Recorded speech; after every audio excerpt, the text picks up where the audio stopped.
शिवाजी महाराज की जय भवानी।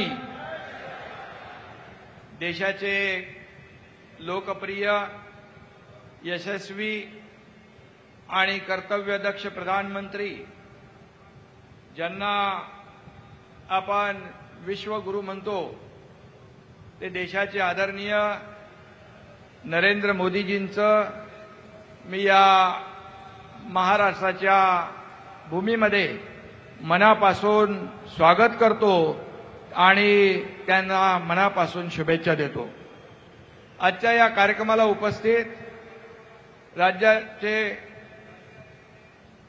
राज्यपाल आचार्य देवव्रत साहेब, राज्याचे लोकप्रिय मुख्यमंत्री देवेंद्र फडणवीस साहेब, आपले उपमुख्यमंत्री अजितदादा, केंद्रीय मंत्री राम नायडूजी, मोहोळजी, आठवलेजी, सर्व आपले जपानचे पण पाहुणे आले, त्यांचंही मी स्वागत करतो। आणि सर्व आमचे मंत्रिमंडळातील सहकारी, खासदार, आमदार आणि ज्यांनी हा अतिशय अत्याधुनिक असा एअरपोर्ट बांधण्याचं काम केलं, ते गौतमभाई अदानीजी, व्यासपीठावरील सर्व सन्माननीय मान्यवर। खरं म्हणजे मोदीजी जेव्हा जेव्हा महाराष्ट्रात येतात तेव्हा तेव्हा त्यांच्या शुभ हस्ते मोठ्या प्रकल्पांचं लोकार्पण आणि भूमिपूजन आपण करत असतो। 8 वर्षापूर्वी देशातल्या सर्वात मोठ्या ग्रीनफील्ड एअरपोर्टचं भूमिपूजन मोदीजींच्या शुभ हस्ते झालं होतं आणि आज त्यांच्याच हस्ते या एअरपोर्टचं लोकार्पणही होतंय। मोदीजींचा जिथं हात लागतो त्याचं सोनं होतं, याचंच उदाहरण या ठिकाणी आपण पाहतोय। मुरलीधरजींनी देखील त्याचा उल्लेख इथं केला आणि म्हणून हर एक विमान टेक ऑफ करता है, फिर वो लैंडिंग भी करता है।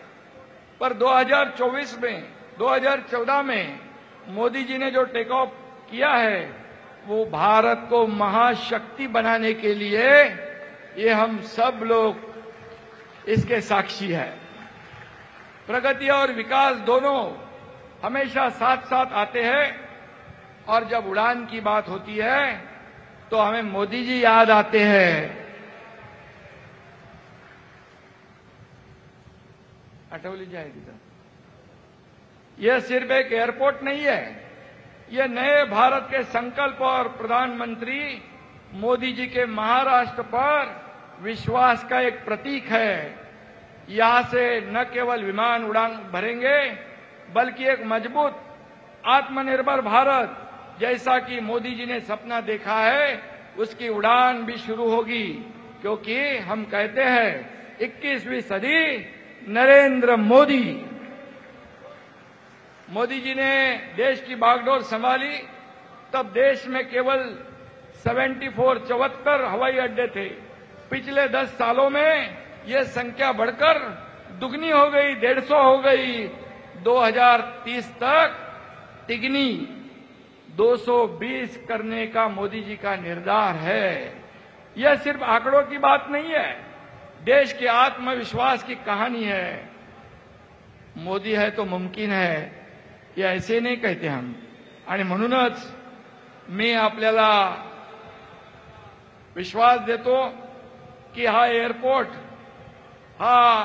याचा तुलना लंडनच्या हिथ्रो विमानतळाशी करतायत, परंतु लवकरच हिथ्रो वाले स्वतःची तुलना नवी मुंबईशी करू लागतील, हा देखील एक विश्वास या ठिकाणी व्यक्त करतो।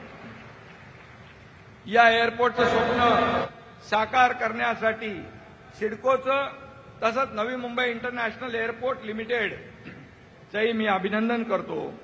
देशातल्या सर्वात लांब भुयारी मेट्रो 3 प्रकल्पाच्या दुसऱ्या टप्प्याचं देखील उद्घाटन मोदीजींच्या शुभ हस्ते होणार आहे।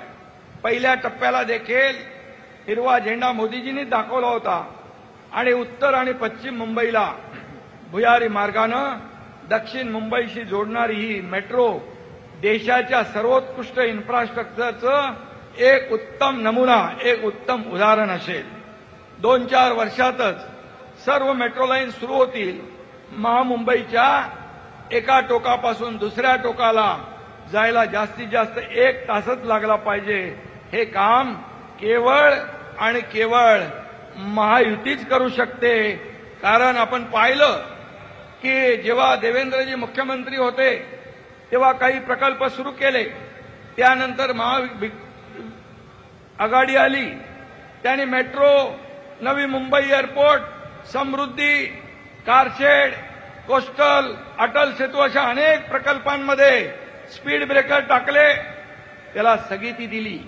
आणि म्हणूनच जेव्हा 2022ला आपलं सरकार महायुतीचं आलं त्यावेळेस हे स्थगिती सरकार आपण हटवून टाकलं. सगळे स्पीड ब्रेकर आपण उखडून टाकले आणि त्यामुळे गेल्या 3 वर्षामध्ये या राज्याचा विकास डबल वेगाने होतोय. मोदीजींच्या आशीर्वादाने देशातले सर्वोत्कृष्ट इन्फ्रास्ट्रक्चरचे प्रकल्प महाराष्ट्रात उभे राहत आहेत आणि मोठ्या प्रकल्पांची कामं आपल्या राज्यात सुरू आहेत. डबल स्पीडने विकास करत असताना राज्यातल्या अन्नदात्या लाडक्या शेतकऱ्यांनाही आपण वाऱ्यावर सोडलेलं नाही. आज अजितदादांनी मगाशी सांगितलं, आज आपला शेतकरी बळीराजा संकटात आहे आणि या पूरग्रस्तांसाठी देखील कालच मुख्यमंत्री महोदय आणि आम्ही एक 32,000 कोटीचं पॅकेज जाहीर केलं आणि नुकसानग्रस्त शेतकऱ्यांची दिवाळी काळी होऊ नये हा शब्दही आम्ही पाळलेला है. आणि म्हणून मोदी जी के नेतृत्व में केंद्र सरकार भी किसानों के पीछे हमेशा खड़ी रही है और पीएम किसान सम्मान निधि के माध्यम से मोदी जी ने अब तक राज्य के किसानों को 33,565 करोड़ रुपए दिए हैं. विपक्ष के कुछ नेता कहते हैं क्या दिया क्या दिया, उन्हें ये दिखता नहीं है, ये आंकड़े पता नहीं है. आणि म्हणून पण आपल्या शेतकऱ्याला बळीराजाला याची पूर्ण जाणीव आहे. आणि म्हणूनच 2004 से 2014 तक कांग्रेस सरकार ने महाराष्ट्र के विकास के लिए सिर्फ केवल 2 लाख करोड़ दिए थे. लेकिन पिछले 10 सालों में मोदी जी ने महाराष्ट्र को डबल टिबल नहीं 5 गुना 10 लाख करोड़ रुपए महाराष्ट्र के विकास को दिए हैं. और हमें विश्वास है आगे भी ये सहायता ऐसी शुरू रहेगी. मोदीजींचे हात हे देणारे आहेत. काँग्रेस आघाडीसारखे भ्रष्टाचार करून ओरबाडणारे नाहीयेत. काँग्रेसचं करप्शन फर्स्ट, मोदीजींचं नेशन फर्स्ट, हा फरक आहे, हा फरक आहे. आणि म्हणून कांग्रेस ने की देश की बर्बादी, अब देश देख रहा है विकास की आंधी और इसका एकमेव कारण प्रधानमंत्री नरेंद्र मोदी, ये मैं विश्वास के साथ कहना चाहता हूं.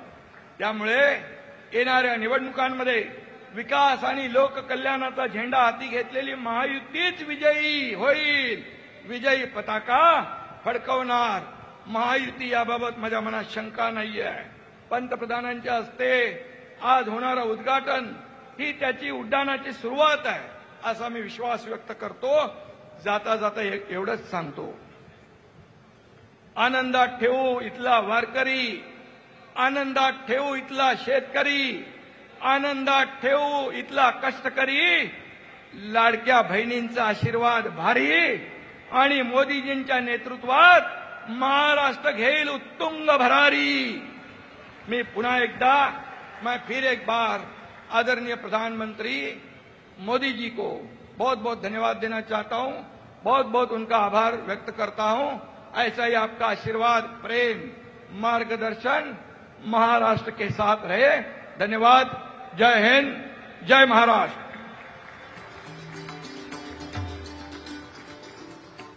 धन्यवाद माननीय उप मुख्यमंत्री महोदय।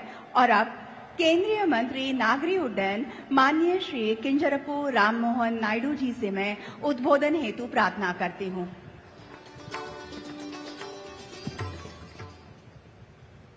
आदरणीय लोकप्रिय प्रधानमंत्री